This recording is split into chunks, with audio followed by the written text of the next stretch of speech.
Have you ever seen a mother ban her own daughter from Thanksgiving dinner? Not because of a fight, but because the daughter's job wasn't prestigious enough to show off to guests? 5 days before the holiday, my mother called with a simple message. Your sister is bringing her wealthy boyfriend to meet the family. She doesn't want you there. Your blue-collar teaching job would embarrass her. I said I understand, and hung up.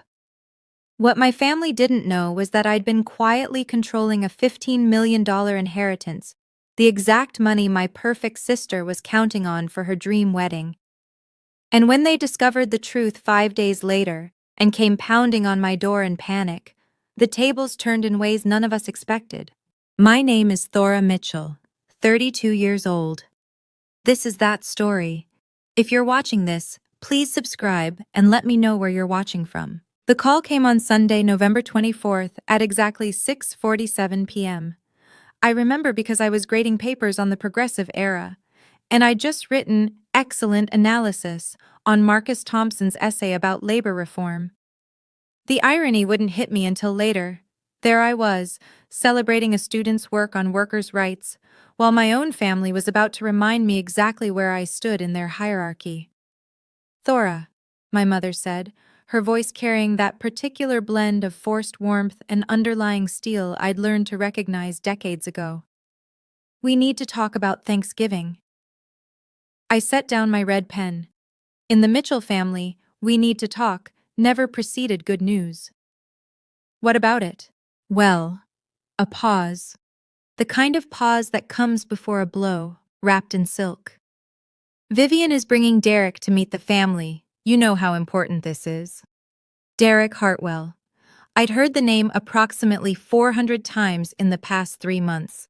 CEO of Hartwell Capital, a private equity fund managing over $400 million. Vivian's ticket to the life she'd always believed she deserved. That's great, I said. And I meant it. Despite everything, I wanted my sister to be happy. I'm looking forward to meeting him. Another pause. Longer this time. That's actually what I wanted to discuss. Vivian feels that, well, she thinks it might be better if you weren't there this year. The words landed like stones in still water. I watched the ripples spread through my chest, familiar and cold. I'm sorry? It's nothing personal, Thora. It's just, Derek comes from a very particular world. Finance, investments, that sort of thing. And she searched for the word, though we both knew she'd already found it. Your career choice, it might send the wrong message. My career choice. As if I'd stumbled into teaching by accident, rather than fighting for my certification while working 2 jobs to pay for grad school. Mom, I have a master's degree in education. I've been teaching for 10 years. Exactly. Her tone shifted, as if I'd just proved her point. 10 years, and you're still making what, 50,000? 58. Not that it mattered. The number would always be too small in her ledger. Vivian is a marketing director now. She works with investors, high net worth individuals. She needs Derek to see that the Mitchell family is compatible with his world. I thought about last Thanksgiving, the way my mother had introduced me to the Hendersons from her book club. This is Thora, my older daughter. She teaches. That pause, heavy with unspoken disappointment. Vivian, of course, is in corporate marketing. The shift in her voice, from flat recitation to proud announcement, had been subtle enough to seem accidental. It wasn't.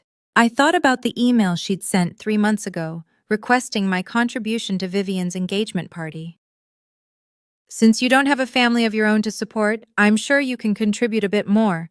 $3,000 should cover the flowers and part of the venue. I transferred the money the same day, without a word of protest. According to the National Education Association, teachers earn 26.4% less than comparable college-educated professionals. I knew that statistic by heart, not because it made me feel like a victim, but because I taught my students about systemic inequities, about how society chooses which work to value. I just never expected to become a case study in my own family. Mom, I said carefully, I could come after dinner. just to say hello, meet Derek. Vivian was very clear. My mother's voice hardened. She doesn't want you there at all. Please don't make this difficult for me, Thora. Don't make this difficult for me, as if I were the one wielding the knife. I looked around my apartment, the one bedroom in Somerville I'd called home for 6 years. The second-hand couch I'd reupholstered myself, the bookshelves overflowing with history texts and lesson plans, the small kitchen where I packed lunches at 5:30 every morning because I couldn't afford the cafeteria prices. This was the life that embarrassed them. I understand, I said. The words came out automatically, worn smooth by a decade of practice. I understand when she forgot my birthday, but threw Vivian a surprise party. I understand when my promotion to department chair went unmentioned at family dinner, while Vivian's new office got a 20-minute discussion. I understand when I wasn't included in the family photo for the Christmas card because the photographer charged extra for more than 4 people. I understand. The 2 most expensive words I'd ever learned. Good. Relief flooded my mother's voice. I knew you'd be reasonable. You always are. We said goodbye. I set down the phone. For a long moment, I sat in silence, watching the last light fade from my window. Marcus Thompson's essay still lay on my desk, his words about dignity and fair treatment glowing under my lamp. Then I opened my laptop. There was a folder I hadn't touched in months, labeled simply Grandma Eleanor. Inside was an email from Margaret Caldwell, attorney at law, dated November 20th. Subject line, Annual Trust Review, Eleanor Mitchell Trust. I'd been avoiding it. Avoiding the questions it would force me to answer, the decisions it would demand. I closed the laptop again. But for the first time in 10 years, when I went to bed that night, I didn't cry. I felt something else entirely. A hollow space where my patience used to be. And somewhere in that emptiness, something new was beginning to grow. The phone call replayed in my mind throughout Monday. I stood in front of my third period class explaining the causes of the Great Depression, while Patricia Mitchell's voice echoed beneath the surface of every word. Your career choice might send the wrong message. I taught these students about economic collapse, about how entire families lost everything, and my own family considered my salary a source of shame. Ms. Mitchell? A hand went up. Jasmine Reyes Jr., sharp as a tack. You okay? You seem kind of somewhere else. I forced a smile. Just thinking about how history repeats itself, Jasmine, sometimes in ways we don't expect. That night, I calculated the stakes of silence. If I accepted this exclusion, if I simply nodded and stayed home like a good, invisible daughter, what came next? Easter? Thora, Derek's family will be there. Maybe you should sit this one out. Vivian's wedding? It's a small ceremony, very exclusive, you understand? Future holidays, birthdays, funerals. My own family's milestones happening without me. I would become a ghost in my own history. But the financial stakes were real too. My mother had already set the precedent of extracting money from me whenever convenient. The $3,000 for Vivian's engagement party, the loan of $10,500 last year for my father's fishing boat repairs, never repaid, never mentioned again. The constant implication that since I was unmarried and childless, my money was somehow communal property. If I remained silent, the requests would only grow larger. And I'd keep paying, because that's what the family disappointment does to earn her seat at a table she isn't welcome at anyway. Around 9 p.m., my phone buzzed, a text from my father, Harold. Sweetheart, I'm sorry about Thanksgiving. Your mother says it's for the best. I love you. I stared at those words for a long time. Harold Mitchell, 63 years old, retired accountant, lifelong bystander to his wife's decisions. He'd never once stood up for me, not when I was passed over for opportunities, not when my achievements went unacknowledged, not when my mother made me feel small in 100 tiny ways. But he always said he loved me, as if love without action meant anything at all. I didn't respond. Instead, I opened my laptop. The email from Margaret Caldwell sat in my inbox like a sealed envelope from another life. My grandmother Eleanor had died 2 years ago, at 85. She was the only person in my family who'd ever truly seen me.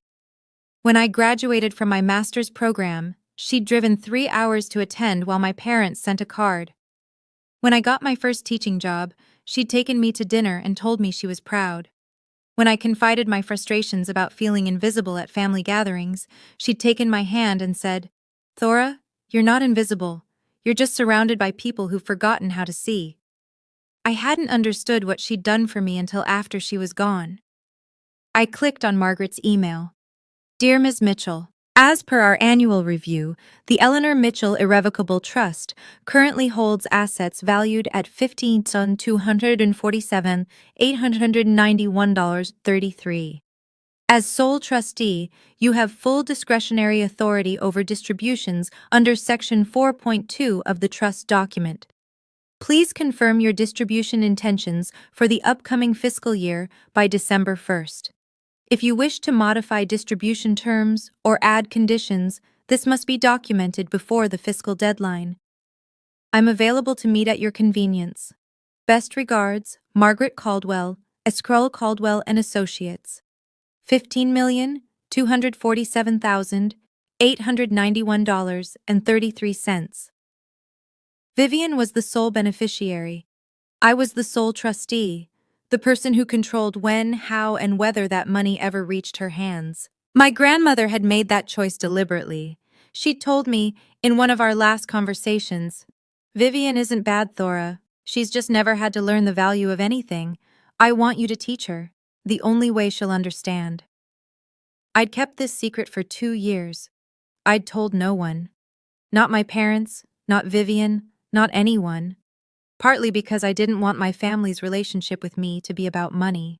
Partly because I wasn't ready to wield that kind of power.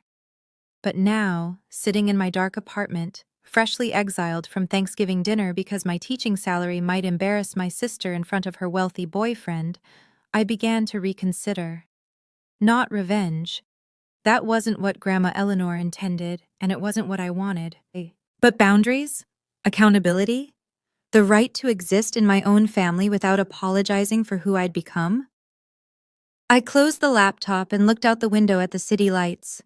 I had held this secret for 2 years, and I was beginning to wonder if it was finally time to let it breathe. Thanksgiving Day arrived, gray and cold. The kind of November afternoon that makes you want to pull the curtains and forget the world exists.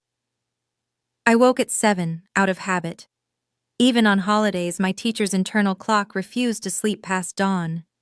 I made coffee in my small kitchen, watched the steam rise, and tried not to think about the family gathering happening 15 miles away without me. By noon, I'd graded 32 essays. By 3, I'd reorganized my entire bookshelf by historical period. By 5, I'd accepted that no amount of productivity could fill the hollow space in my chest. I made myself dinner. A microwavable turkey breast, instant mashed potatoes, canned cranberry sauce. The saddest Thanksgiving meal I'd ever assembled, eaten standing at the counter because sitting at my small table felt too formal for a party of one. At 8:47 p.m., my phone lit up. A text from Vivian, with a photo attached. "Thanks for understanding, sis. Derek loved the dinner. He said our family is so put together. LOL." The image showed my entire family seated around my parents' mahogany dining table, the one Grandma Eleanor had given them 30 years ago. Patricia beaming at the head, Harold looking slightly uncomfortable but smiling, and Vivian glowing beside a dark-haired man in an expensive sweater. Derek Hartwell, I presumed. 4 place settings. No empty chair where I should have been. So put together. I set down my phone. Then I picked it up again and studied the photo more closely. My mother was wearing the pearl earrings I'd given her for her 60th birthday, the ones she'd said were simple but thoughtful. Vivian was wearing a cashmere wrap that cost more than my monthly rent. And there, in the background, just visible on the sideboard, was my grandmother's silver tea service. The one she'd promised me, before she died, because I was the only grandchild who'd ever helped her polish it. My mother had kept it. Of course she had. At 9:15 p.m., Another text arrived. From my father this time. Sweetheart, I'm sorry. Your mother said this was best for everyone. I love you. I typed 3 different responses and deleted them all. What was there to say? He was sorry. He always was. But sorry didn't bring back a seat at the table. I called Rachel Torres instead. Rachel taught AP English at my school. We'd started the same year, survived countless faculty meetings together, and developed the kind of friendship forged through shared frustration and cafeteria coffee.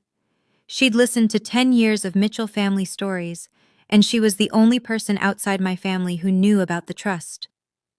Please tell me you're not alone, she said. I'm alone. Thora. Her voice carried equal parts affection and exasperation. I told you to come to my sister's place. Maria made enough food for an army. I know, I needed to process. Process what? Your family being terrible? That ship sailed years ago. A pause. What happened? I told her about the text, about the photo, about the smiling faces arranged around a table that had no room for me. Rachel was quiet for a moment. When she spoke again, her voice was careful. Thora, when are you going to stop letting them treat you like this? I don't let them. You do. Not harsh, just true. You pay for their parties. You show up when they call. You apologize for existing. And they keep taking because you keep giving. What am I supposed to do? You have options. I knew what she meant. I've never wanted to use it as leverage. I know, but there's a difference between leverage and accountability. Rachel's voice softened. Your grandmother didn't make you trustee by accident. She saw something in you. Maybe it's time you saw it too. After we hung up, I sat with my laptop for a long time. Then I opened the folder, read Margaret Caldwell's email again, clicked on the attachment I'd been avoiding for months. The trust document was 47 pages long. I'd read it once, when Margaret first sent it, but the legal language had blurred together in a fog of grief and disbelief. Now I forced myself to focus.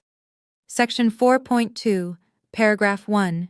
The trustee shall have sole and absolute discretion to determine the timing, amount, and conditions of any distributions to the beneficiary. Sole discretion, absolute. I thought about Vivian's text. Derek loved the dinner. He said our family is so put together. I thought about the empty chair that didn't exist because they'd never set a place for me in the first place. I thought about my grandmother's voice 2 months before she died. One day, you'll understand why I chose you, Thora. One day you'll need this. And when that day comes, I want you to remember. You're not powerless. You never were. I closed the laptop. I wasn't ready to make decisions tonight, but for the first time in 2 years, I was ready to stop pretending this choice didn't exist. My grandmother had given me a key. The question was whether I was finally willing to use it. Friday morning, November 29th, I woke up with a plan. Not revenge. I'd never wanted that, and Grandma Eleanor wouldn't have wanted it either. But clarity. After years of accepting whatever crumbs my family offered, I needed to understand exactly what I was holding. I called Margaret Caldwell's office at 9 a.m. Ms. Mitchell, she said, her voice carrying the measured professionalism of someone who'd shepherded 100 families through wealth and grief. I was wondering when I'd hear from you. The fiscal deadline is Monday. I know. I'd like to meet. Today, if possible. A brief pause. I can make that work? 2 o'clock? Her office was in Back Bay, a converted brownstone with brass fixtures and leather chairs. Margaret Caldwell was 58, silver-haired, and possessed the kind of calm authority that made you feel everything would be handled properly, even when your world was falling apart. She'd been my grandmother's attorney for 20 years. She handed me a cup of coffee and spread the trust documents across her desk.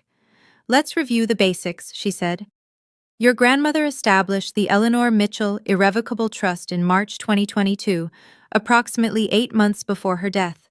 The trust holds various assets, stocks, bonds, a rental property in Cambridge, currently valued at just over $15 million. And Vivian is the sole beneficiary. Correct. But you, as trustee, control all distributions. Margaret tapped section 4.2, highlighted in yellow. This is broader authority than most trustees receive. Eleanor was very specific. She wanted you to have complete discretion over timing, amounts, and conditions. She told me she wanted Vivian to learn the value of things. Margaret nodded slowly. Your grandmother and I had many conversations about her granddaughters. She loved Vivian, but she was concerned. She felt Vivian had been enabled, given things too easily, praised too freely, never required to develop resilience or gratitude. And she thought money would teach her? She thought you would teach her. The money was just the mechanism. Margaret's eyes met mine. Eleanor told me, Thora is the only person in that family with the spine to say no and the heart to say it kindly. Those were her exact words. I looked down at the documents. 47 pages of legal language, and buried within them, my grandmother's faith in me. What are my options for the annual distribution? You have several. Margaret pulled out a separate sheet. You can authorize a standard distribution. Vivian is currently eligible for up to $200,000 per year. You can defer distribution to the following year. You can add conditions, educational requirements, financial literacy courses, employment verification, or you can modify the distribution schedule entirely. And if Vivian contests any of these decisions, she can petition the court, but Eleanor's language is airtight. Unless you act in bad faith or breach fiduciary duty, your discretion is virtually unchallengeable. Margaret leaned back. Your grandmother spent considerable money ensuring that. I thought about the text from Thanksgiving, the family photo with no empty chair, the tea service that should have been mine. I'm not ready to make a decision today, I said, but I want to understand my options before Monday. Of course, Margaret gathered the papers. There's one more thing. Your grandmother left you a personal bequest, separate from the trust. $50,000, unrestricted. You've been drawing from it for charitable donations, I believe. The Beacon Hill Winter Charity Gala. I've contributed for the past 2 years. Yes, I saw those records. You're listed as a founding donor. She handed me an envelope. This arrived last week, your invitation for this year's event. I opened it. Heavy cardstock, embossed lettering. Inside, a badge with my name printed in gold. Thora Mitchell, founding donor. The gala was tomorrow night, Saturday, November 30th. Grand ballroom at the Harrington Plaza. Black tie, 500 guests from Boston's financial and philanthropic elite. The same event Vivian and Derek were attending to make their social debut as a couple. I didn't realize the timing, I said quietly. Margaret's expression remained neutral, but something flickered in her eyes. Life has interesting ways of creating opportunities, Ms. Mitchell. I looked at the badge in my hands. For 2 years, I'd attended this gala anonymously, slipping in, making my donation, leaving before anyone could ask too many questions. I hadn't wanted my family to know. I hadn't wanted this part of my life to become ammunition, but they thought I was an embarrassment. Too blue-collar to sit at their Thanksgiving table, too low status to meet Derek Hartwell. And tomorrow night, I would walk into the same room they did, wearing a badge they couldn't buy. Ms. Caldwell, I said, I'd like to schedule a follow-up meeting, Monday morning before the fiscal deadline. I think I'll have more clarity by then. She smiled, the first real smile I'd seen from her all afternoon. I think you will too, Ms. Mitchell.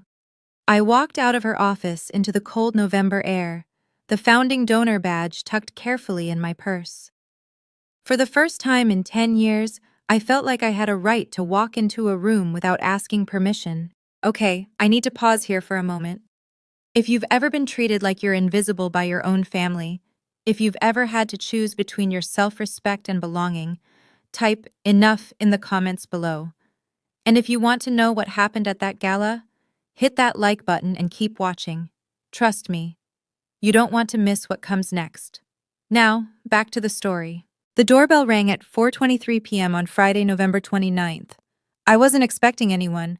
Rachel was at her sister's for the weekend, and I didn't exactly have a crowded social calendar. I peered through the peephole and felt my stomach drop. Patricia Mitchell stood in the hallway, flanked by Vivian and my father. My mother's expression carried the particular combination of urgency and entitlement I recognized from every demand she'd ever made. I opened the door. Thora. My mother pushed past me without waiting for an invitation. We need to talk about grandmother's trust. The words hit me like cold water. They knew. Somehow they'd found out. How did you? Derek's financial advisor, Vivian interrupted, following our mother inside. He ran a background check on our family, standard procedure for someone at his level. She said this as if it explained everything, as if invading my privacy was simply what wealthy people did. Imagine my surprise when he mentioned a $15 million trust with my name on it. A trust I never knew existed. Harold entered last, closing the door behind him. He looked uncomfortable, as he always did when conflict brewed. But he said nothing. He never did. You're the trustee? Vivian's voice rose. You? A teacher making barely $50,000 a year? 58. Whatever. She laughed, the sharp, dismissive sound I remembered from childhood. This has to be a mistake. Grandma wouldn't have put you in charge of anything important. My mother raised her hand, silencing Vivian with a gesture. Patricia Mitchell hadn't spent 30 years climbing social ladders without learning when to deploy diplomacy. Thora, sweetheart. Her tone shifted, softer now, the same voice she used when asking for money. I'm sure this is all very confusing. Estate matters are complicated. But we're family, and family should handle these things together. You mean you should handle it? I mean, we should make sure Grandma's wishes are properly honored. She pulled a folder from her purse. I've had our attorney draw up paperwork to transfer the trustee role to me. It's really the most sensible arrangement. I have experience managing finances and— No. The word hung in the air. Simple, absolute. Patricia blinked. I'm sorry? No, I won't sign that. Thora, be reasonable. Grandma Eleanor chose me. I kept my voice steady, drawing on 10 years of maintaining calm in front of difficult students. She had lawyers, doctors who confirmed her mental competency, and 2 witnesses. The trust is legally binding and properly executed. Vivian stepped forward, her face flushing. You don't know anything about money. You teach teenagers about Christopher Columbus. You ride the bus to work. And you work in marketing at your boyfriend's company because he hired you as a favor. I watched her flinch. I know about the interview process, Vivian. Or rather, the lack of one. How dare! Enough! Patricia's diplomatic mask slipped. Thora, you're being selfish. This money is for Vivian's future. For her wedding, her security. Do you want to stand in the way of your sister's happiness? I'm not standing in the way of anything. I'm doing exactly what Grandma asked me to do. My mother's eyes narrowed. And what is that, exactly? Making sure the money is used responsibly. The hallway of my building had thin walls. Mrs. Patterson from 4B had definitely opened her door by now, probably straining to hear every word. I was providing better entertainment than her afternoon talk shows. Vivian must have sensed the audience because her voice dropped to a hiss. You're embarrassing us. Again. It's what you do. You embarrassed us at my engagement party, showing up in that department store dress. You would have embarrassed us at Thanksgiving if we'd let you come. And now you're embarrassing us by pretending you're capable of managing anything more complicated than a lesson plan. I thought about all the times I'd absorbed comments like these, the dress insults, the career dismissals, the constant implication that my existence was an inconvenience to be minimized. I thought about my grandmother's hand on mine, her voice saying, You're not powerless. You never were. You need to leave, I said. Thora, my mother began, I'll be at the gala tomorrow night. I hadn't planned to say it, but the words emerged with surprising clarity. If you want to discuss the trust, we can do it there. Vivian laughed. You weren't invited to the gala. Actually, I was. I reached into my purse, still sitting on the entry table, and pulled out the badge. gold letters on cream cardstock. Founding donor. I've contributed $50,000 over the past 2 years. They send me a VIP invitation every November. For the first time in my life, I watched my mother's composure crack completely. Her mouth opened, closed, opened again. That's not possible. The organization has records. Feel free to verify. Vivian snatched the badge from my hand, staring at it as if it might burst into flames. Where did you get $50,000? Grandma Eleanor. She left me a personal bequest, separate from the trust. I took the badge back, tucking it safely away. She believed in the causes they support. I honored her memory. The silence that followed was profound. I'd spent 32 years being the invisible daughter, the embarrassing career choice, the seat that wasn't worth setting, and in 30 seconds, I'd upended everything they thought they knew about me. Patricia recovered first, her voice strained, but controlled. We'll discuss this tomorrow then, at the gala. We will. She turned toward the door, then paused.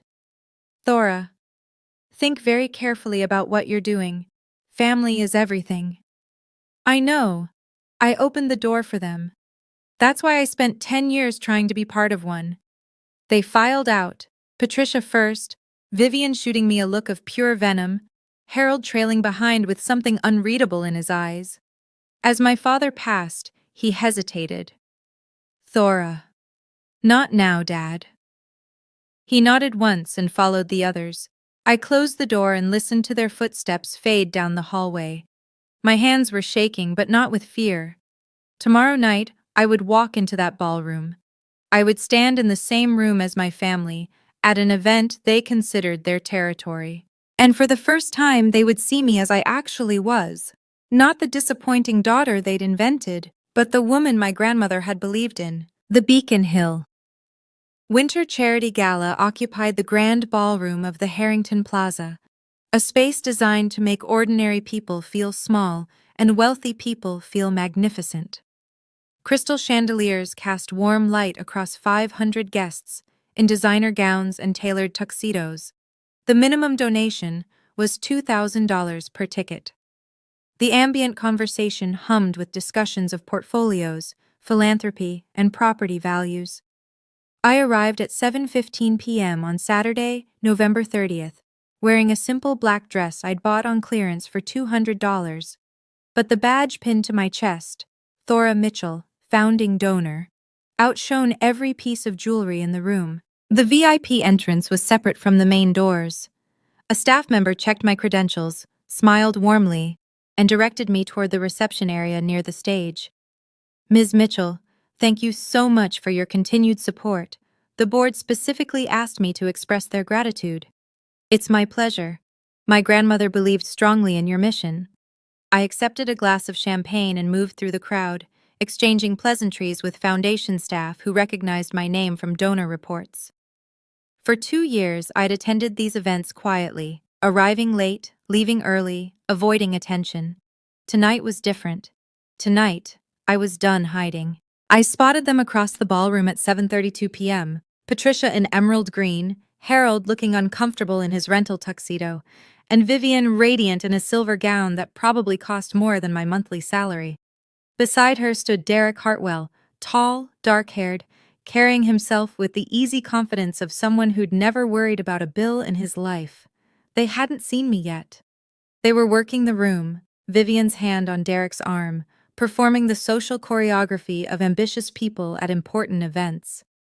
I stayed near the stage, talking with a foundation board member about education funding initiatives. It felt surreal, discussing grant proposals while watching my family pretend I didn't exist, in a room where my name carried more weight than any of them realized. At 7:48 p.m., Derek noticed my badge. I saw the moment it happened. He was scanning the room, identifying major donors the way successful business people do when his gaze landed on my chest, specifically on the gold letters spelling founding donor. He said something to Vivian. She glanced in my direction and went pale. But Derek was already moving toward me, pulling Vivian along by the hand. He'd been trained to acknowledge major donors. It was basic networking, and whatever background check his team had run clearly hadn't included my charitable giving. "Excuse me." He extended his hand as he reached me. "I'm Derek Hartwell. I don't believe we've met, but I wanted to personally thank you for your support of the foundation. Your contributions have been extraordinary." Up close, he was handsome in an unremarkable way. Good bones, expensive grooming, the polished surface of generational wealth. But his eyes were intelligent, and when he shook my hand, his grip was genuine. "Thank you. I'm Thora Mitchell." The name registered. I watched it happen. The slight widening of his eyes, the quick glance at Vivian, the recalculation. "Mitchell," he repeated slowly, "as in Vivian's older sister." "Yes." He turned to Vivian, whose face had gone from pale to gray. "You told me you didn't know the woman with the founding donor badge." "I didn't," Vivian's voice caught. "I didn't recognize her at first. The lighting." "The lighting." Derek's tone cooled by several degrees. "Your sister has donated over $100,000 to a foundation I've supported for years, and you didn't recognize her?" Other guests were starting to notice. The volume of our conversation wasn't loud, but the body language spoke clearly. Tension, conflict, the irresistible magnetism of wealthy people behaving badly. Patricia materialized at Vivian's elbow, her social radar detecting crisis. "Derek, darling, what a wonderful event! Have you seen the silent auction items?" "Mrs. Mitchell." Derek's voice remained pleasant, but something had shifted beneath the surface. "I was just thanking your daughter for her charitable contributions. I understand she's been a founding donor for 2 years." Patricia's smile froze. "My daughter?" "Thora." He gestured toward me. "She's apparently contributed $50,000 annually. That's more than many of our VIP ticket holders combined." "I didn't realize." Patricia trailed off, her composure fracturing for the second time in 2 days. "Didn't realize your daughter was a major philanthropist? Interesting." Derek turned to me. "Ms. Mitchell, Thora, I apologize. I was told the Mitchell family would be attending tonight, but your name wasn't mentioned." "I'm not often mentioned." The words came out before I could soften them, but they were true, and I was tired of softening truths. "Derek." Vivian's hand tightened on his arm. "This is family business. It's complicated." "What's complicated about it?" His voice sharpened. "Your sister is standing here with credentials that suggest she's taken this foundation's mission seriously for years. And 15 minutes ago, you told me you'd never seen her before." "Derek, please. What else haven't you told me?" A new voice entered the conversation, calm, authoritative, perfectly timed. "Thora, I didn't expect to see you here tonight."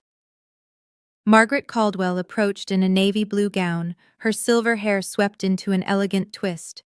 She nodded to Derek with the familiarity of professional circles overlapping at fundraisers. "Mr. Hartwell, always a pleasure." Then to me, "I hope we're still on for Monday morning. There's quite a bit to discuss regarding the annual review." Derek's attention sharpened.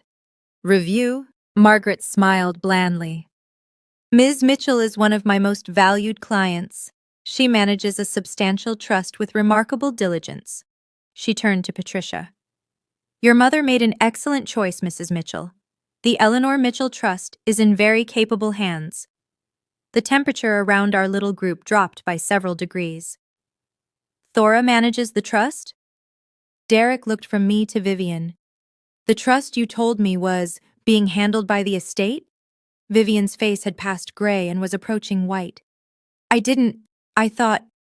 "You thought what, exactly?" I watched my sister search for words, for explanations, for some way to spin this that wouldn't make her look like either a liar or a fool.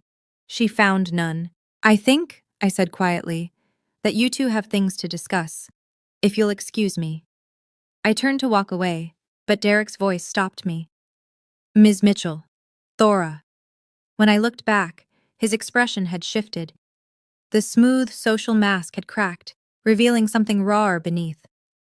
"I apologize for whatever role I played in tonight's confusion, and for whatever's been happening with your family. You didn't know. No, but I'm starting to. He looked at Vivian with an expression I recognized, the particular disappointment of someone realizing the person beside them isn't who they pretended to be. I left them there, surrounded by 500 witnesses, and walked toward the bar. My hands were steady. My heart was calm. For the first time in my life, I'd stood in a room full of people my family admired, and they'd been forced to see me clearly. The tables hadn't just turned, they'd been flipped entirely. All right, I know what you're thinking right now. Thora, that was satisfying. Or maybe Vivian absolutely deserved that. Drop a comment and let me know whose side you're on. And if you've ever had a tables-turned moment like this in your own life, I want to hear about it. Hit that like button if you're feeling the same tension I felt in that ballroom. The ending might surprise you. Now, where were we? I found Margaret Caldwell near the silent auction tables, examining a watercolor of the Boston skyline with professional interest. Well, she said without looking up, that was more dramatic than I anticipated. I didn't plan it. No, the best confrontations rarely are planned. She turned to face me. I have drafts of several distribution documents in my office. After tonight, do you have a clearer sense of your intentions? I thought about my grandmother's voice, about the photo from Thanksgiving with no empty chair, about Vivian's face when Derek realized she'd been hiding something. I want to defer distribution for 12 months. Margaret nodded, unsurprised. On what grounds? Beneficiary readiness. Section 4.2 allows me to consider financial maturity as a factor in timing distributions. I want to require Vivian to complete a certified personal financial management course before she receives any funds. That's within your authority. She pulled a small notepad from her clutch. Even at galas, Margaret came prepared. What else? I want to inform Derek Hartwell about the trust's existence and structure. Not to sabotage their relationship, but because he deserves complete information before making major life decisions. Also reasonable. Transparency rarely damages honest people. And I'm not transferring the trustee role to anyone. I'll continue serving as my grandmother intended. Margaret made a few notes. I can have the documentation ready for Monday morning. The deferral will be effective immediately upon filing. Thank you. She looked at me for a long moment. Eleanor would be proud, you know. Not because you're punishing your sister, you're not, but because you're finally using the authority she gave you. That's what she wanted. Before I could respond, footsteps approached. Vivian, alone now, her silver gown somehow diminished by the fury in her eyes. I hope you're satisfied. Her voice was low but venomous. Derek wants to reconsider everything. The engagement, the wedding plans, everything. Because of you. No. I kept my tone even. Because of choices you made, lies you told. I just happened to be standing in the room when the truth became visible. You ruined my life. I corrected a misunderstanding. If your life was built on that misunderstanding, that's not my responsibility. She struggled for words, her composure crumbling. You've always been jealous of me, always, because I'm successful and you're just a teacher, Vivian. I stepped closer, lowering my voice so only she could hear. I'm not doing this to hurt you. Grandma Eleanor loved you. She wanted you to have this money, but she also wanted you to become someone who deserved it. I deserve it now. Then prove it. Take the financial management course. Demonstrate that you can handle responsibility. In 12 months, we can revisit the distribution. Her face contorted. You're setting conditions? You're making me jump through hoops for my own inheritance? I'm doing what our grandmother asked me to do. I held her gaze. You've never had to earn anything in your life, Vivian. Maybe it's time you learned how. I hate you. The words came out raw, almost childlike. I actually hate you. I know. It should have hurt more than it did. But my job isn't to make you love me. My job is to honor Grandma's wishes. And I'm going to do that, whether you hate me or not. Vivian stared at me for a long moment, then turned and walked away without another word. My mother found me next, predictably. Thora. Patricia's diplomatic mask was back in place, but cracks showed around the edges. You've gone too far. Have I? Humiliating your sister in public. Interfering with her relationship. This isn't what family does. No? I tilted my head.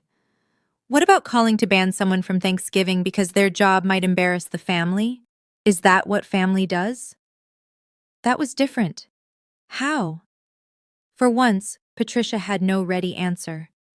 Mom, I said quietly, I didn't come here tonight to start a war. I came because I was invited. I was recognized because I've been contributing to this foundation for years, honoring Grandma Eleanor's values while you dismissed me as an embarrassment. Everything that happened tonight happened because you and Vivian chose to hide truths and tell lies. Thora, I'm going to keep being the trustee. I'm going to require Vivian to meet certain conditions before accessing the funds. And I'm going to stop pretending that being treated as invisible is acceptable. What do you want from us? The question caught me off guard, not because it was unexpected, but because for once it seemed genuine. Respect, I said.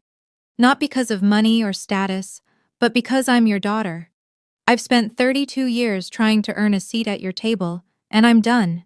Either I belong in this family as I am, or I don't belong at all. My father appeared at the edge of our conversation, hovering as he always did. Harold, Patricia began, tell her. She's right. Both Patricia and I turned to stare at him. She's right, he repeated, his voice stronger than I'd heard it in years. We've treated Thora terribly. Eleanor saw it. I saw it. And I never did anything. He met my eyes. I'm proud of you, sweetheart. I should have said that a long time ago. I didn't trust my voice, so I just nodded. My mother looked between us, calculating, reassessing. I watched her realize that the ground had shifted beneath her feet, that the family dynamics she'd controlled for decades were suddenly unstable. We should go, she said finally, taking Harold's arm. This isn't the place. No, I agreed. It isn't.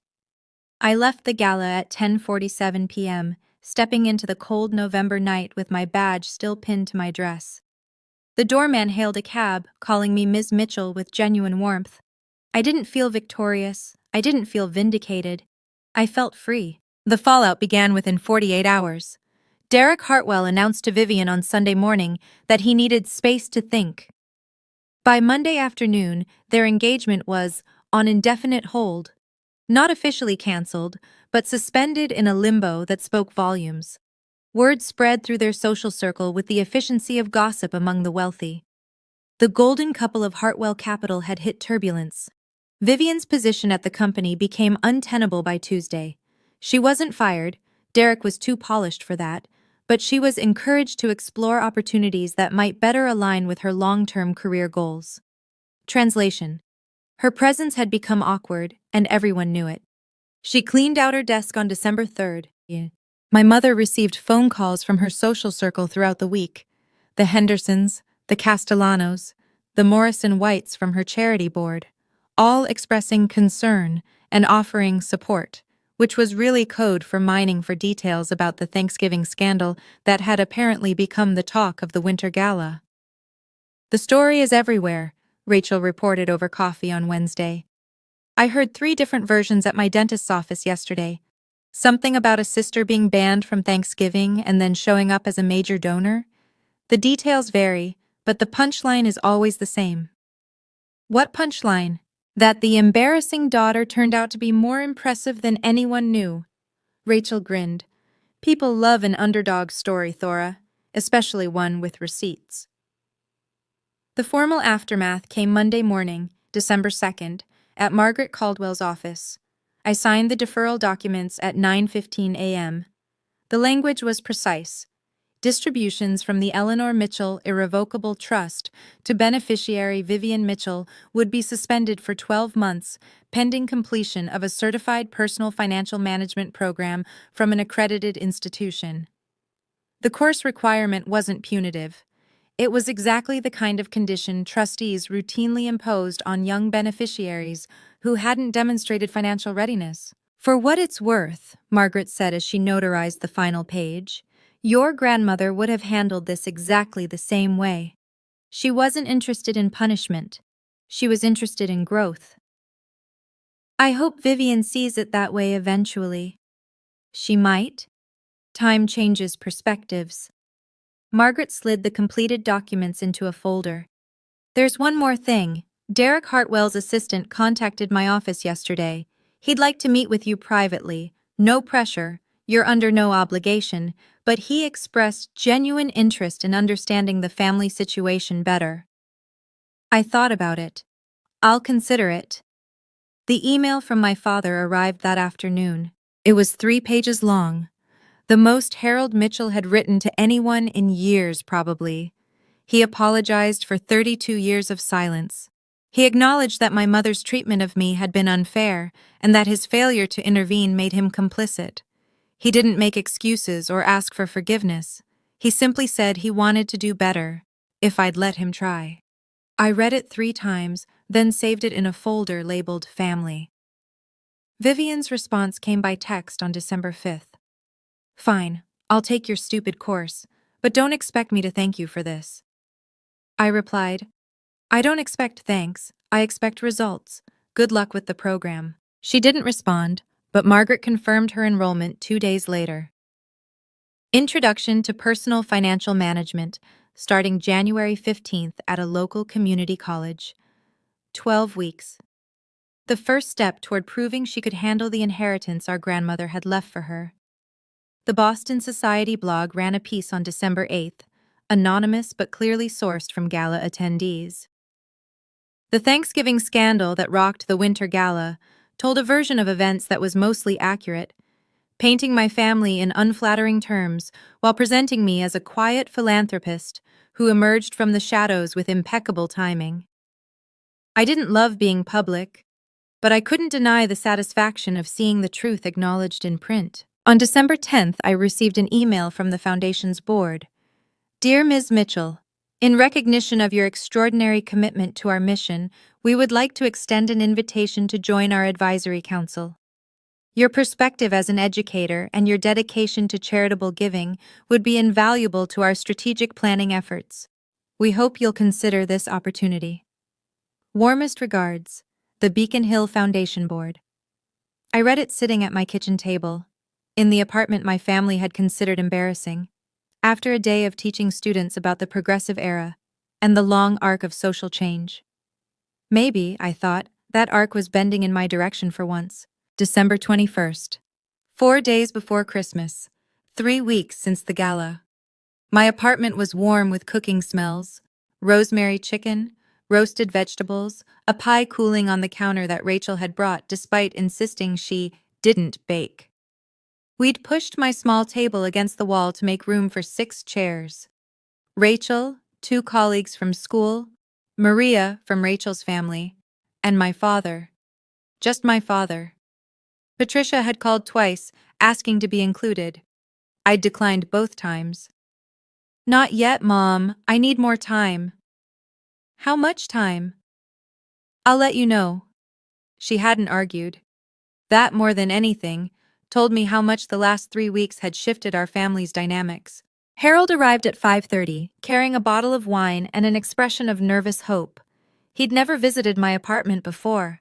In 10 years, no one from my family had. It's nice, he said, looking around at my books and photographs and the small touches that made this space mine.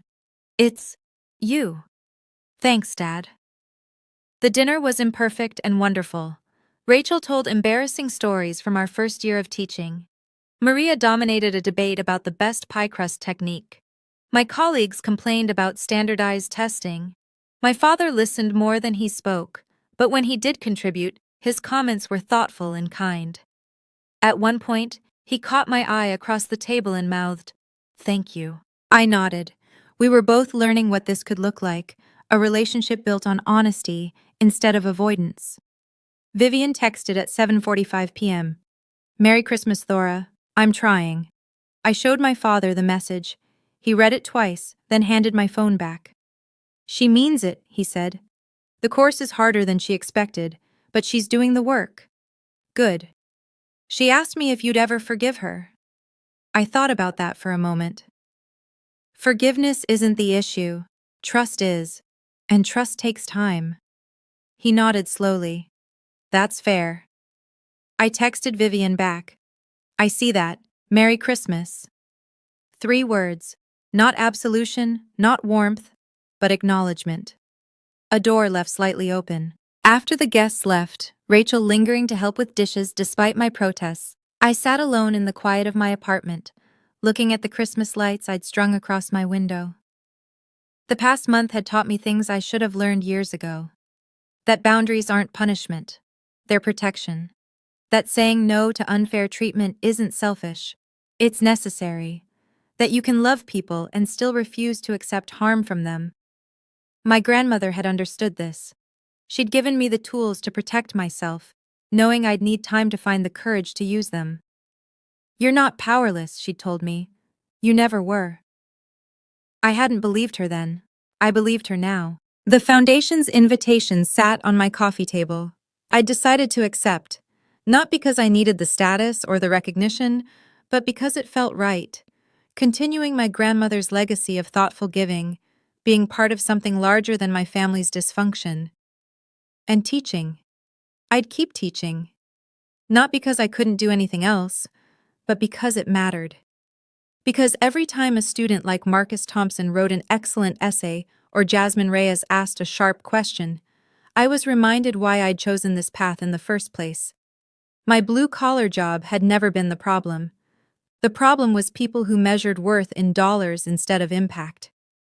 I pulled out my phone and typed an email to Derek Hartwell's assistant. I'd be willing to meet. Coffee, somewhere neutral. Let me know what works. He deserved to understand what he was considering marrying into, or choosing to walk away from. Whatever he decided, it would be based on truth. The last thing I did that night was look at the family photo from Thanksgiving. The one Vivian had texted me with 4 smiling faces and no empty chair. I didn't delete it. I didn't need to. That photo wasn't my story anymore. It was evidence of a version of my family that no longer existed, because I'd stopped pretending it was acceptable. If you asked me whether I had regrets, the answer would be simple. No. None. I only wished I'd done it sooner. And that's my story. If you've ever had to draw a line with people you love, or if you're thinking about doing it, know that you're not alone. Drop a comment and tell me your thoughts. If you want more stories like this one, subscribe and hit that notification bell so you don't miss anything. Check out the description for similar videos. Thank you for being here with me. Take care of yourself. You deserve it.